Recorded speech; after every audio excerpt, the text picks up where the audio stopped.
Welcome back to our last segment of trust-based philanthropy conversation.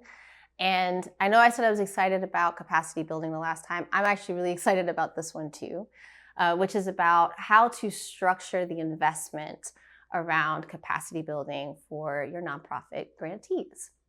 So, a couple things here. Out in the field, when we think about trust-based philanthropy, one of the critiques is about that accountability and the unstructuredness of it, because it usually comes with unrestricted funding. And I'm an advocate for unrestricted funding. And when it comes to capacity building, this is an effort that's really about the nonprofits focusing internally. Foundations really like to support, more often than not, the work that they're doing out in community, right? So mission-driven work. That's why it's only about 60% of foundations are really looking at that unrestricted operating funding, which is what a lot of nonprofits need. Now, here's the thing. What's really tricky about giving that funding to nonprofits is that nonprofits are always in need of something. Things happen, chaos, whether it's their building or emergency fund, and these are all extremely important needs. And when those needs arise, the first thing to go is the investment in themselves, right? We can all account for that.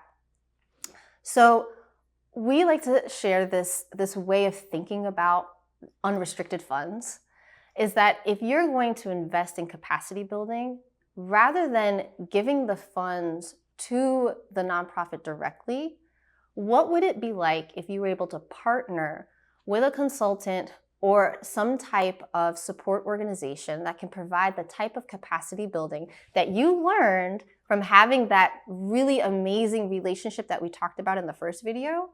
If you were able to establish that relationship, really understand what your grantees needed, and you were able to bring that technical assistance in-house or being able to partner with, and be able to just provide the support without having the nonprofit worrying about the funds. Right? Because now you've added, when you pass those funds, unrestricted funds, now they have to report on how they use the funds. They've got to go find the consulting effort that they need to be able to match whatever work that they need to do, plus they need to identify it.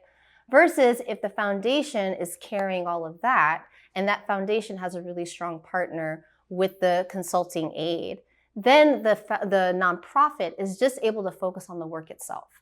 So, if you're interested in learning a little bit more about how you could structure this, let us know, LinkedIn us, or go to our website. We would love to chat. And thank you so much for tuning in into this trust-based philanthropy conversation. And again, we'd love to hear your thoughts.